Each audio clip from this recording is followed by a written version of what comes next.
Hey everyone, this is Alan from BMW Durham, back again with another video. We have another new arrival. It's a 2024 BMW i5 M60 in Black Sapphire Metallic. All right, so this is the 2024 BMW i5 M60 in Black Sapphire Metallic. This is a really nice car in the sense that it has so much comfort, lots of luxury, and it really boogies. If you've ever driven an i4 M50, you know about the instant electric torque. This is way faster than that, and it's surprising that it's that much faster considering it's only a little bit more power, but realistically the feeling is totally different. So why don't we look at all the details? So this is the lovely Black Sapphire Metallic, reflecting all the clouds up in the sky right now. We've got the rondelle there with the blue accent to indicate that this is an electrified BMW vehicle. We have the illuminated kidney grille on with the horizontal slats, M badging over here, and you've got the little camera over there as well. Front plate bracket is on, and we've got the functional air ducts down here for your brakes and whatnot.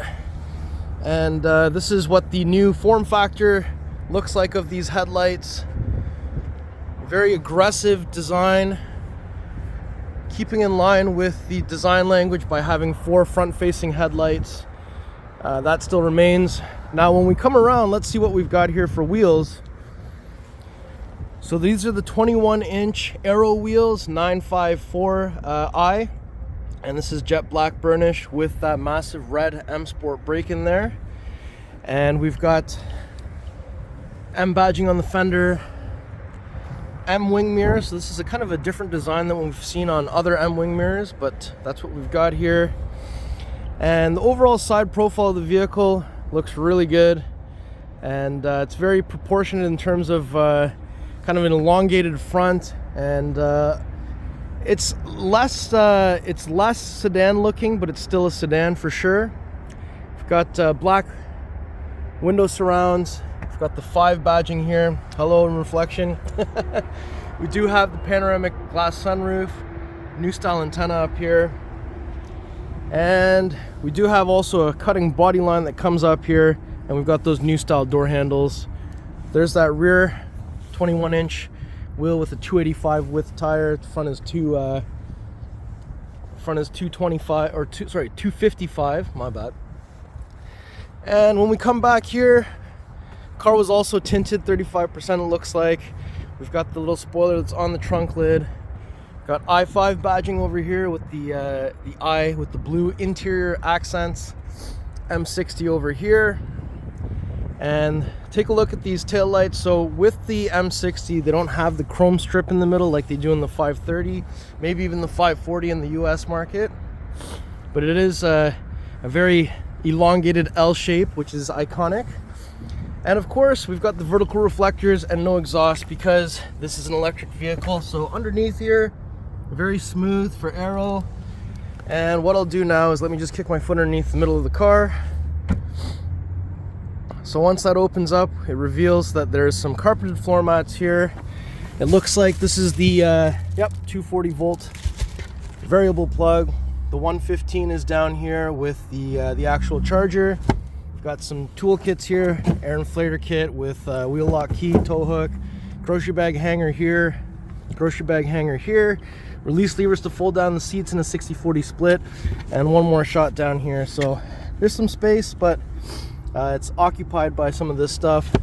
And up top, we've got a button to close, another one to close and lock, but I'm just gonna kick my foot underneath the middle of the car so we can get this to close in the VIP way.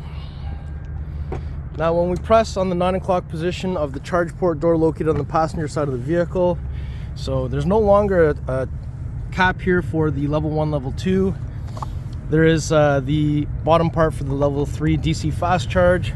Now I understand in a few years we're gonna actually be changing all this, so keep an eye out for what's going on with that. And there's also an unlock charging cable button right here as well. And there's the train.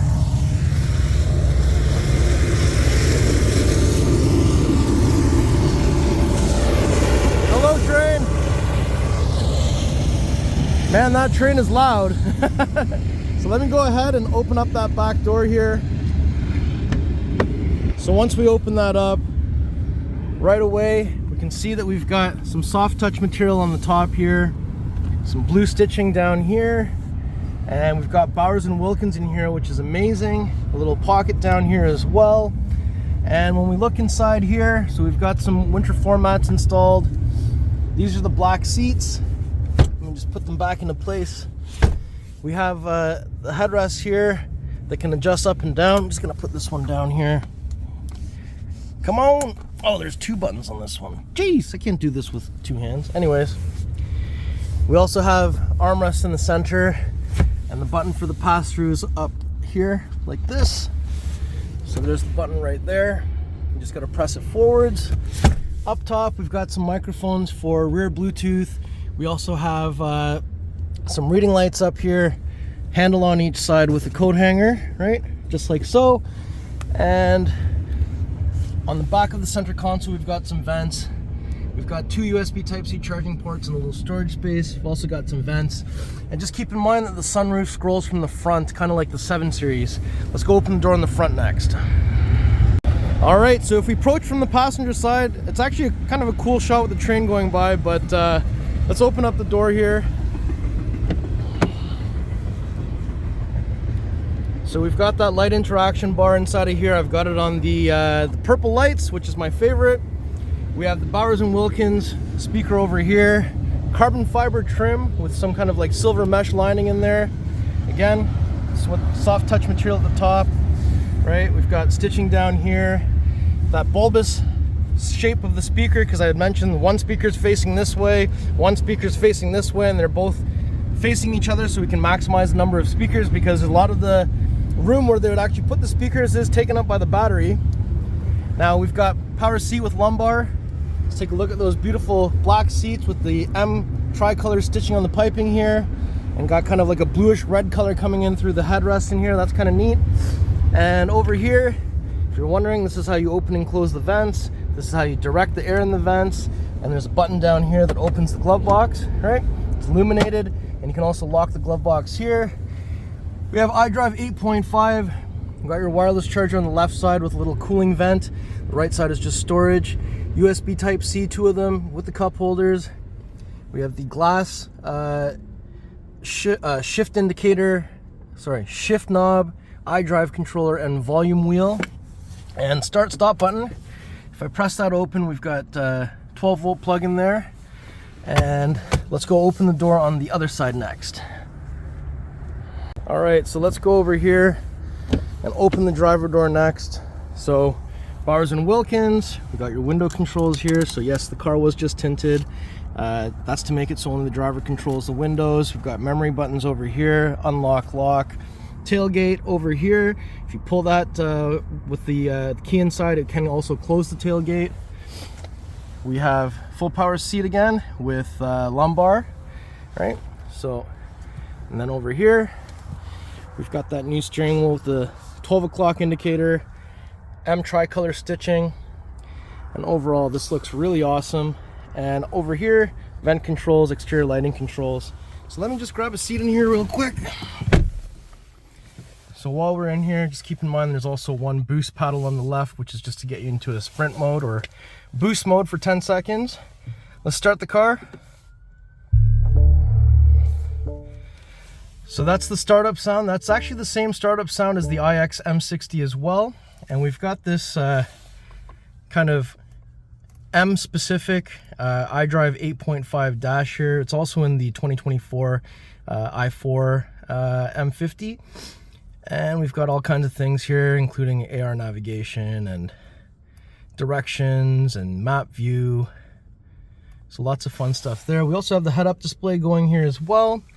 And just to show you, up top here, sunroof scrolls from the front. There's also an option I found in iDrive 8.5, which is when you lock the car, you can have the sunroof closed as well, or the sunshade blind. I think that's a good option to keep the car cool in the summertime, and also so that you don't get sun damage on the seats over time, I guess. Now here's iDrive 8.5, so we've got the quick select widgets over here on the left side, and over here on the very right side you can also change the entire background from navigation, My modes, live vehicle, whoops. And we also have media, and once you've got your BMW ID attached, you'll also get weather and such as well. We also have the newly designed climate controls over here, which look, I think they're a little bit easier to use, even though they're exactly the same thing as an iDrive 8, but I think that is an improvement in terms of user friendliness. And we also have automatic front park, back park, parallel park, come out of a parking spot. You also have the backup assistant, and we can also see panorama view. Look at that. We've got a Brooklyn Gray i5 over there as well. And we've also got the 3D view as well, so I can grab the car because I have gesture control here, and we can turn the car around with my finger. All right, let's do this next. So under here, there's a hidden spot here for your hood release. It is still 2-pull, which it does say it on the handle. Let's go and take a look under there next.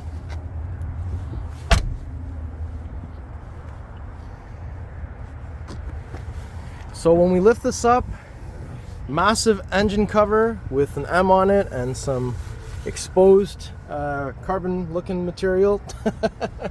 We have 12-volt battery positive terminal, negative battery terminal is this post over here, washer fluid is way over here, and this isn't actually where the motor is. It's a dual motor. There's one at the front, one at the back, and that's how it does the all-wheel drive. And some of you might be asking, hey, how come they don't put a frunk here? Well, there's two reasons. One, they did a survey and nobody really uses the frunk that well. And number two, BMWs are known for their driving dynamics because of our 50-50 weight balance. By putting a frunk here and moving things other places, it also will put off that balance that makes these cars drive the way that they do. And also, this makes it easier for technicians to be able to work on the car by having access to it from a point here versus having to work on the car from below or whatnot. So, interesting design. Yeah, so this is an 81.2 kilowatt hour battery with 590 horsepower, 605 foot-pounds of torque. This is an absolute beast. Those power figures in the late 90s would have seemed unimaginable, but here we are. Alright, so before we conclude the video, I'm just going to do one more lap all the way around the car. Also keep in mind that the 5 Series, much like the iX and the 7 Series, has active integral rear steering. So at low speeds, it turns opposite direction to the steering wheel so that you have a tighter turning radius. And at high speeds, it turns the same direction, so for better control of the vehicle at high speeds. But overall, I think this car looks fantastic. Kind of hard to see the welcome light carpet because it's bright out, but there is one here as well. But an absolute beast of a car. I'm really looking forward to the M5. Let me know in the comments below what you think. Alright everyone, so that was my tour of this lovely 2024 BMW i5 M60 in Black Sapphire Metallic with the black interior. Let me know in the comments below what you think of the spec. We've got the pricing information in the description. Please follow me on Instagram, Alan BMW Durham, and also, please give me a 5-star Google review on BMW Durham's Google page. It really helps me out and it helps the channel out. We'll see you on the next video. Thank you so much for watching.